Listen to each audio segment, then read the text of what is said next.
অল্পেতে খুশি হবে দামোদর শেটকি। মুরগির মোয়া চাই, চাই ভাজা ভেটকি। আনবে কটকি জুতো, মটকিতে ঘি এনো। জলপাইগুড়ি থেকে এনো কয়েজি ওনো। চাঁদনিতে পাওয়া যাবে বোয়ালের পেটকি। চিনে বাজারের থেকে এনো তো করম চা।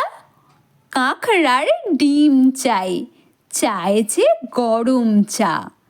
না হয় খরচা হবে, মাথা হবে হেঁটকি। মনে রেখো বড় মাপে করা চাই আয়োজন। কলেবর খাটো নয়, 3 মণ প্রায় ওজন। খোঁজ নিও ঝরিয়াতে জিলিপির রেট কি।